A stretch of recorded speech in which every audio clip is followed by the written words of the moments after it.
రోడ్లపై ట్రక్కులకు జరిగే ప్రమాదాల వల్ల ట్రాన్స్పోర్ట్ అండ్ లాజిస్టిక్స్ బిజినెస్ మీద ప్రభావం పడుతుంది.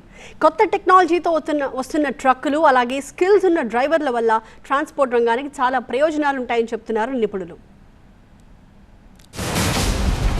ఈ రహదారి భద్రత అనేది 3 కాంపోనెంట్స్ ఉంటాయి. ముఖ్యంగా రోడ్లు, వెహికల్స్, డ్రైవర్లు. ఇండియాలో మంచి రోడ్స్ వచ్చాయి. Multi lane based high speed corridors ఎక్కువ వచ్చాయి. తర్వాత వెహికల్స్ కూడా కొత్త టెక్నాలజీస్తో చాలా ఇంప్రూవ్ అయ్యాయి.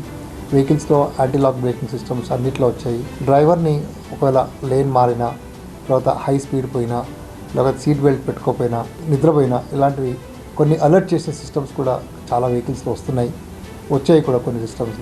అట్లాగే టెక్నాలజికల్ ఇంటర్వెన్షన్స్ అంటే కొలిజన్ అవాయిడెన్స్ సిస్టమ్స్ కానీ రకరకాల టెక్నాలజీ సిస్టమ్స్ కూడా మనకు ఈ డ్రైవర్కి బిహేవియర్కి సపోర్ట్ చేయడానికి వస్తున్నాయి. సైమల్టేనియస్గా మనకు ఈ డ్రైవర్లు ముఖ్యంగా ఇండియాలో ట్రక్ డ్రైవర్లు, లారీ డ్రైవర్లు బాగా షార్టేజ్ ఉంది. చాలా డిమాండ్ ఉంది లారీ డ్రైవర్లకి. వీళ్ళందరికీ ట్రైనింగ్ ఇవ్వాల్సిన అవసరం ఉంది.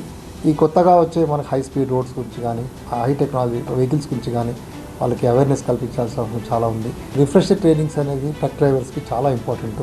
సో ఇవన్నీ ట్రక్ డ్రైవర్స్ ట్రైనింగ్ ఇవ్వడము, తర్వాత మనకి రోడ్ టెక్నాలజీ, తర్వాత వెహికల్స్ టెక్నాలజీ, ఈ 3 కాంపోనెంట్స్ మన ఎక్సలెంట్గా ఉన్నప్పుడే మనకు రహదారి భద్రత అనేది చాలా ఇంప్రూవ్ అవుతుంది. గవర్నమెంట్ కూడా ప్రొయాక్టివ్గా రీజనల్ డ్రైవింగ్ ట్రైనింగ్స్ అని, డిస్ట్రిక్ట్ డ్రైవింగ్ ట్రైనింగ్స్ అని, ఐడిటిఆర్స్ అని ఇవన్నీ కూడా ప్రమోట్ చేస్తున్నారు.